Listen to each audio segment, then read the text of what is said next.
কোরআন।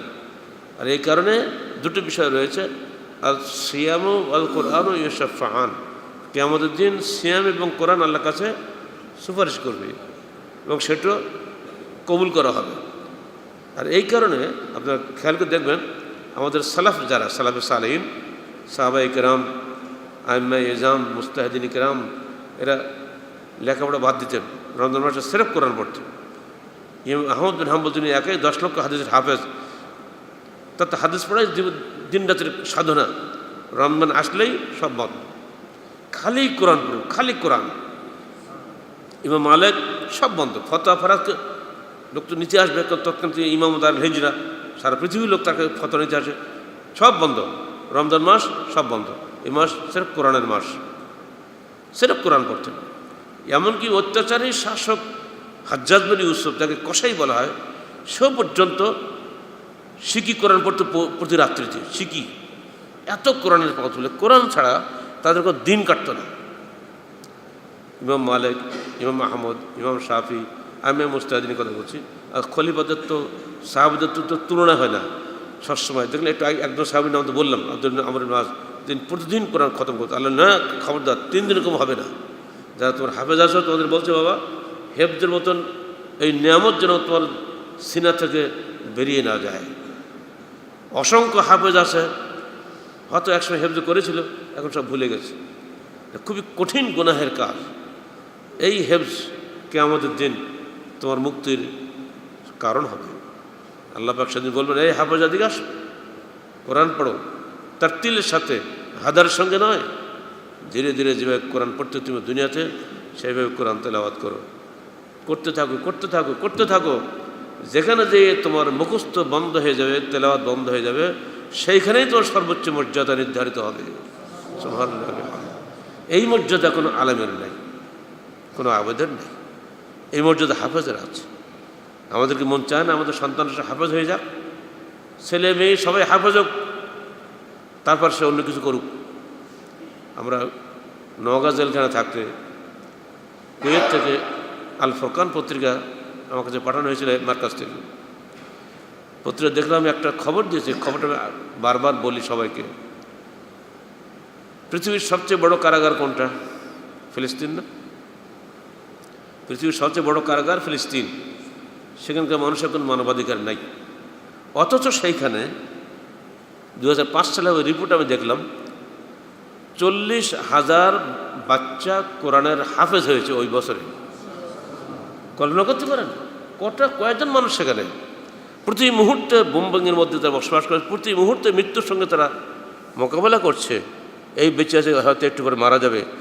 এরই মধ্যে তাদের সন্তানদেরকে এই বাপ মারা কোরআন হেফজ করাচ্ছেন। ওই সময় যে রিপোর্টটা পড়ছে, সেখানে 40,000 শিশু সেখানে কোরআন হেফজ করেছে অলরেডি। গত সপ্তাহে রিপোর্ট পড়লাম, ইন্ডিয়া একটা বাচ্চা মেয়ে 3 বছরে কোরআন হেফজ করছে। চিন্তা করা যায়, এগুলো অলৌকিক ব্যাপার। সে ব্যাখ্যা দিচ্ছেন এই মর্মে, যখন ও পেটে আসছিল 3 মাস 4 মাস বয়সে ওর জান এসছে, তখন থেকে ওর মা দৈনিক কোরআন পড়তো, অন্য কোনো বইটই পড়তো না। আর দুনিয়া আসার পর থেকে ওর যখন সে এসেছে, মা সবসময় কোলে করে নিয়ে ঘুম পড়ানি গান গাইতো, খালি কোরআন পড়তো। ওই বাচ্চা খালি কোরআনই শুনেছে, পেটে থাকতেও কোরআন শুনেছে, বাইরে এসেও কোরআন শুনেছে। প্রায় 3 বছরে শুনতে শুনতে বাচ্চা হাফেজ হয়ে গিয়ে। এরকম মা কয়টা আছে দুনিয়াতে? আমার বাচ্চা খালি কোরআন শুনুক, কোরআন ওর রুজির ব্যবস্থা করে দেবে। কোরআন যার, তিনি রুজির মালিক, মানুষ কখনো রুজির মালিক নন। উপমহাদেশের অন্যতম শ্রেষ্ঠ ধার্মিক ব্যক্তিত্ব, শ্রেষ্ঠ আলেম, অতুলনীয় আলেম আল্লামা সৈয়দ সিদ্দিক হাসান খান ভূপালী রহমতুল্লাহ আলাইহি, তিনি দুনিয়াতে মাত্র 59 বছর বেঁচে ছিলেন। তার মধ্যে 14 বছর তিনি ভূপালের নবাব ছিলেন, রাজনীতির সর্বোচ্চ কেন্দ্রবিন্দুতে ছিলেন। বাকি জীবনটা তিনি এত মিসকিন ছিলেন যে বাড়িঘর পর্যন্ত ছিল না, হিন্দুরা পুড়িয়ে দিয়েছিল। অথচ তার মা, যেহেতু বাপ নিহত, বাড়িঘর নাই, মা তাকে নিয়ে ঘুরে ঘুরে বেড়াতো, কোথায় থাকতো না আল্লাহ জানে, অত ব্যাখ্যা আসে নাই। বাচ্চাটাকে নিয়ে প্রতিদিন সকালে এই প্রচণ্ড ঠান্ডার মধ্যে মসজিদের বারান্দায় রেখে আসতো। বাচ্চা কাঁদত, মুসল্লি বলতো, মা আপনি বাচ্চাটাকে কান্দাচ্ছেন কেন? তো না, আমি চাই আমার বাচ্চা সবসময় দিনী পরিবেশে থাক, মসজিদ দেখুক, মুসল্লিদের দেখুক, এখানে মসজিদের সালাত সিয়াম দেখলে ওর হৃদয়ের মধ্যে একটা ছবি এঁকে যাবে। আমি চাই না দুনিয়ার এই সমস্ত আজেবাজে জিনিসটা দেখুক।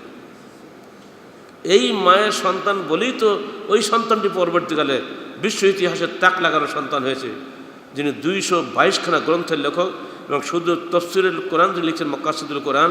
আমি তার পাশে গিয়ে দাঁড়িয়েছিলাম 16 খণ্ডে, দারুল উলুম সালাফিয়া উত্তরপ্রদেশের, কি ওটার নাম, ও বাবা বলো না তাড়াতাড়ি, জামিয়া সালাফি কোন জায়গায়, বেনারসে, লাইব্রেরিতে আসা ওটা। আমি ওর পাশে দাঁড়িয়েছি, আমার কোমর পর্যন্ত উঁচা হয়েছে। এত কিতাব উনি কখন লিখলেন? এরপরে 222 তো আরও থাকলো। একটা খবর এই, আরবিতে, ফার্সিতে, উর্দুতে অসংখ্য কিতাব লেখক, অথচ জীবনটা কেটেছে অভাবের মধ্যে। চাকরি বাকরি কিছু নাই, 75 টাকা বেতনে চাকরি পেল তার বাবার সুবাদে। সেই 75 টাকা পুঁজি নিয়ে তিনি চাকরিতে ঢুকলেন, কিরানিগিরি করত। তারপরে নবাবের স্ত্রী বিধবা হলেন, তিনি ওনার সততা দেখে, এলেম দেখে ওনাকে বিবাহ করলেন। এই 14 বছর নবাব থাকলেন। এই নবাবি করা কি ঝামেলা রাজনীতিরা করে, তারা ভালো করে বোঝে, তাদের তো ঘুম থাকে না। এর মধ্য দিয়ে তিনি কখন বই লিখলেন? সারা উপমহাদেশে একখানা বোখারি শরীফ ছিল না। উনি মিশরের বাবি হালমি প্রেস থেকে সব ছাপিয়ে নিয়ে আসছেন। যত কিতাব আমরা এখন পড়ি, হাদিসের কিতাব, সব ওনারই অবদান। বেদাতিরা হাদিস রাখে না, বেদাতিরা হাদিসের দুশ্মন। আমার থিসিস পড়ে দেখেন, পুরো দিল্লিতে আলাউদ্দিন খিলজির সময় একখানা বোখারি শরীফ ছিল না।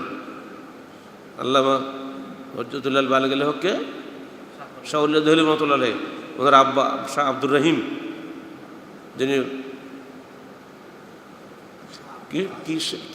কি আলমগিরি, ফতো আলমগিরির অন্যতম লেখক, 700 আলমের মধ্যে একজন মোল্লা আব্দুর রহিম। ওনার ওই দর্শে পরে ওনার বড় ছেলে বসেন,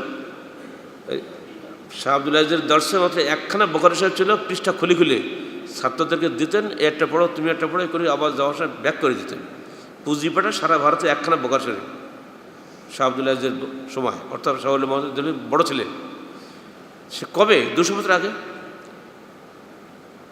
মিশরে মুহাদ্দিস আসলেন হিয়া, তিনি এসে শুনলেন যে ভারতে কোনো হাদিস নাই।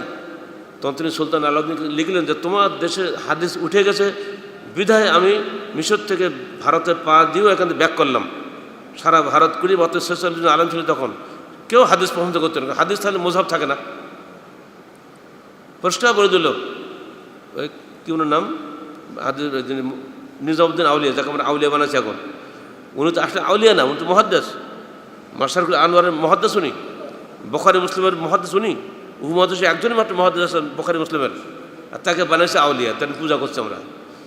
মাশারকুল আনোয়ার উনি খ্যাতনামা মুহাদ্দিস।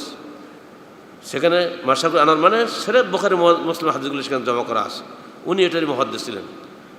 তো ওই পিসা ওরা সামাটামা গায় না, গান গায় না মারফতি পীররা, উনি বললেন এটা নাজায়েজ। তো পরিষ্কার তাকে বলে দেওয়া হলো, নিজামুদ্দিন মনে রেখে দিও, এই ভারতে কোনো হাদিস চলবে না, এখানে স্রেফ ফেকে হানাফি চলবে। তিনি দুঃখ করে বললেন, দরবারতে বেরিয়ে গিয়াসুদ্দিন বলবেন দরবারতে বেরিয়ে গেলেন, যে দেশে হাদিসের মর্যাদা নেই সে দেশ ধ্বংস হতে বেশি দিন সময় লাগবে না। সেই জমানায় আল্লামা সৈয়দ সিদ্দিক হাসান খান ভূপালী নিজের অর্থ দিয়ে মিশর থেকে হাদিস ছাপিয়ে এনে এদেশে ফ্রি বিতরণ করতেন। এবং তিনি বলেছিলেন, যদি কেউ বুখারী শরীফ মুখস্থ করে তাকে আমি এত উচ্চ পুরস্কার দান করব। আল্লামা আব্দুল ওয়াহাব নাবিনা, অন্ধ আব্দুল ওয়াহাব একজন আলেম, তিনি প্রথম উপমহাদেশে বুখারী শরীফের হাফেজ ছিলেন এবং তাকে আমার আব্বা নিজের সচক্ষে দেখেছেন। আব্বা প্রায় এই গল্পটা করতেন। তাহলে হাদিসের এখন যেটা আমরা সহজে হাদিসগুলো পাচ্ছি, এগুলো উপমহাদেশে ছিল না। আর এইগুলো মূল যে ব্যক্তি তিনি হচ্ছেন আল্লামা সিদ্দিক হাসান খান ভূপালী। আর এই রত্ন গর্ভা মা ছিল তিনি, যিনি তার বাচ্চাকে প্রচণ্ড অভাবের মধ্যে নিজে না খেতে পেয়েও বাচ্চাকে সবসময় মসজিদে রাখতেন। যত সে কান্নাকাটি করতে ফিরে আনতেন না। প্রচণ্ড শীতের মধ্যে বাচ্চাকে নিতে ফজরের জামাতে হাজির হতেন, বাচ্চা বসাই রাখতেন। কান্ত না, যতই কান্দ ছাড়া হবে না।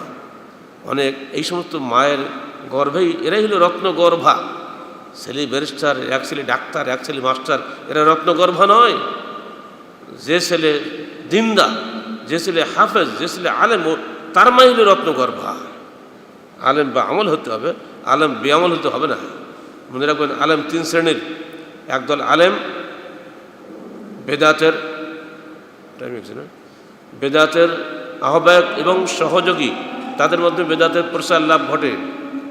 আর একদল আলেম বেদাতের বিরোধী, কিন্তু বলে না, বাধা দেয় না, হয় স্বার্থে অথবা ভয়ে।